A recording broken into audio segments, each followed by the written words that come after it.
Secretary Kennedy has been a crown jewel of this administration. White House officials defended Health Secretary Robert F. Kennedy Jr. today after top CDC officials resigned, accusing him of trying to erode public trust in vaccines. CDC is being weaponized. Dimitri Daskalakis and Deb Howry told CBS News that an influential outside panel, handpicked by RFK Jr., has been questioning long-settled science on vaccines and promoting unvetted studies. Based on discussions we had heard, it seemed like some decisions had been made before there was even the data or the science to support those. They're talking about ACIP, the Advisory Committee on Immunization Practices, which makes recommendations to the CDC about child and adult vaccine schedules. Local school districts and insurance companies rely on ACIP's advice.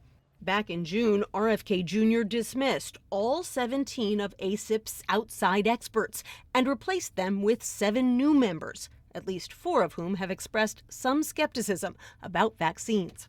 CDC is an agency that is very troubled for a very long time. The allegations have alarmed Republican Senator and Dr. Bill Cassidy, who warned this week that any recommendations made by ACIP should be rejected as lacking legitimacy. I am supportive of vaccines. Kennedy vowed in his confirmation hearings not to pursue an anti-vax agenda. But earlier this month, he terminated $500 million in funding for mRNA vaccine research. President Trump did not stand in the way.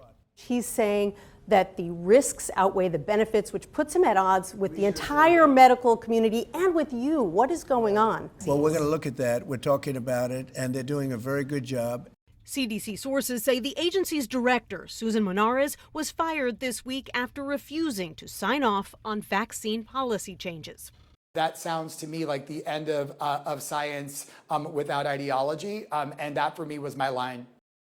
Democratic leader Chuck Schumer called on the president on Friday to fire RFK Jr., saying he's going to put lives at risk. But one of RFK's deputies has been installed as the acting director of the CDC, which should make it easier for RFK Jr.